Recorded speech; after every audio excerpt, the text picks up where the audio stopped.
नमस्कार साथियों, आज हम बात करेंगे एक ऐसे राजनेता की जो जमीन से उठकर राजस्थान की राजनीति में खलबली मचा दी है। दोस्तों, हम बात करेंगे कृपाराम जी की ढाणी लक्ष्मणगढ़ में पैदा हुए एक मोहन सिंह जी डोटासरा के घर में एक लाल की 1 अक्टूबर 1964 में जब उसके घर में किलकारी बजी थी, तब किसने सोचा था कि जब ये बच्चा बड़ा होगा तो राजस्थान की राजनीति में खलबली मचा देगा। नमस्कार दोस्तों, मैं बात कर रहा हूं गोविंद सिंह जी डोटासरा के बारे में। दोस्तों, आज उनके जीवन परिचय और आज तक के उनके जीवन के जो भी घटनाक्रम है उनसे आपको रूबरू कराऊंगा। दोस्तों, उन्होंने अपनी शुरुआती शिक्षा गांव में ही की और उच्च शिक्षा के लिए राजस्थान विश्वविद्यालय जयपुर में चले गए थे। वहां पर उन्होंने बीकॉम की पढ़ाई की और उसके बाद में एलएलबी राजस्थान विश्वविद्यालय से की। दोस्तों, राजस्थान विश्वविद्यालय से एलएलबी करने के बाद उन्होंने अपने गृह जिले सीकर में आ गए और 20 साल तक यहाँ पर वकालत करते रहे सीकर कोर्ट के अंदर। वकालत के समय उन्होंने राजनीतिक के अंदर रुचि बढ़ती गई। राजनीति के अंदर उन्हें कांग्रेस पार्टी की तरफ अपना रुझान जाहिर किया और यूथ कांग्रेस से जुड़ गए। दोस्तों, 2005 में उन्होंने कांग्रेस पार्टी के सिंबल के नीचे पंचायत समिति का चुनाव लड़ा और चुनाव के अंदर जीत हासिल की और साथ ही उन्होंने 2005 में प्रधान भी बन गए। दोस्तों, उनके जीवन में राजनीति में सबसे बड़ी कामयाबी थी, लेकिन अभी तो ये शुरुआत थी, आगे बड़े बड़े उनको पद मिलने वाले थे। ये किसने सोचा था। दोस्तों, 2008 का जब चुनाव आया उस समय गोविंद सिंह डोटासरा को कांग्रेस पार्टी ने विधानसभा में विधायकी का टिकट दे दिया लक्ष्मणगढ़ से।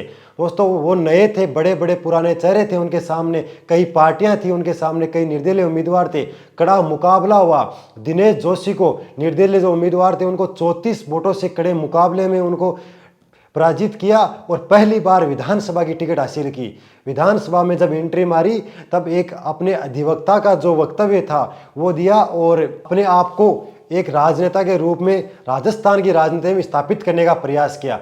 जब 2013 में विधानसभा के चुनाव आए तब बीजेपी की राजस्थान में लहर चल रही थी, मोदी लहर चल रही थी। उसमें गिनती के कुछ ही चुनिंदा कांग्रेस के एमएलए जीते। उनमें से एक थे गोविंद सिंह डोटासरा, जो करीबन 10,000 वोटों से चुनाव जीतकर विधानसभा गए थे।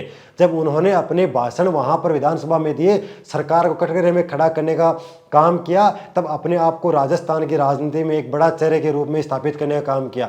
उसके साथ ही उनको सीकर जिले में कांग्रेस का जिला अध्यक्ष बना दिया गया। 2016 में उन्हें बेस्ट विधायकी का अवार्ड से नवाजा गया। दोस्तों, इसी को देखते हुए 2018 का जब चुनाव आया, उस चुनाव के अंदर जब चुनाव में कांग्रेस के तरफ से मीडिया प्रभारी इनको नियुक्त किया गया। 2018 में लगभग 22,000 मतों से चुनाव जीतकर फिर भी अब तीसरी बार विधानसभा में चुनकर गए, अपनी जीत की हैट्रिक लगाई। कांग्रेस की सरकार बनी, आलाकमान ने इनको अशोक गहलोत की सरकार के अंदर शिक्षा मंत्री स्वतंत्र प्रभार दिया गया, राज्य मंत्री का। उसके बाद में डोटासरा ने पीछे मुड़ कर नहीं देखा। जब राजस्थान में फिर से मंत्रिमंडल विस्तार हुआ था, जब होने की संभावना लगाई जा रही थी, सचिन पायलट वर्सेज अशोक गहलोत गुट बन गए थे। उस समय सचिन पायलट को प्रदेश अध्यक्ष पद से हटाया था और गोविंद सिंह डोटासरा को प्रदेश अध्यक्ष 2020 में बना दिया गया था।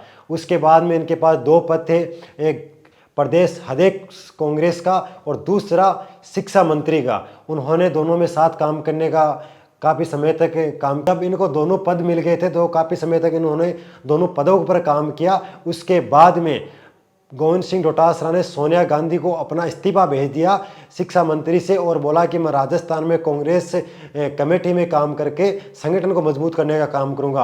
और तब से लेकर आज तक वो कांग्रेस के प्रदेश अध्यक्ष हैं।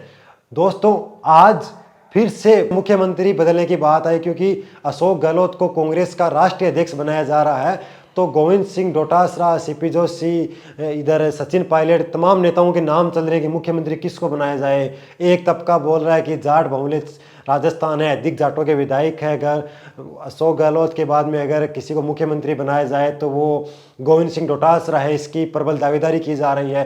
दूसरी तरफ सीपी जोशी का नाम लिया जा रहा है। एक साइड में उधर कई विधायकों की तरफ से ये बयान दिया जा रहा है, आलाकमान का एक नाम लेकर मीडिया में खबरें चलाई जा रही हैं कि सचिन पायलट को मुख्यमंत्री बनाया जाए। लेकिन वर्तमान परिस्थिति में से लग रहा है कि सचिन पायलट का मुख्यमंत्री बनना इतना आसान नहीं है। तो क्या दोस्तों गोविंद सिंह डोटासरा मुख्यमंत्री बन सकते हैं? क्या वो मुख्यमंत्री के काबिल हैं? ये तो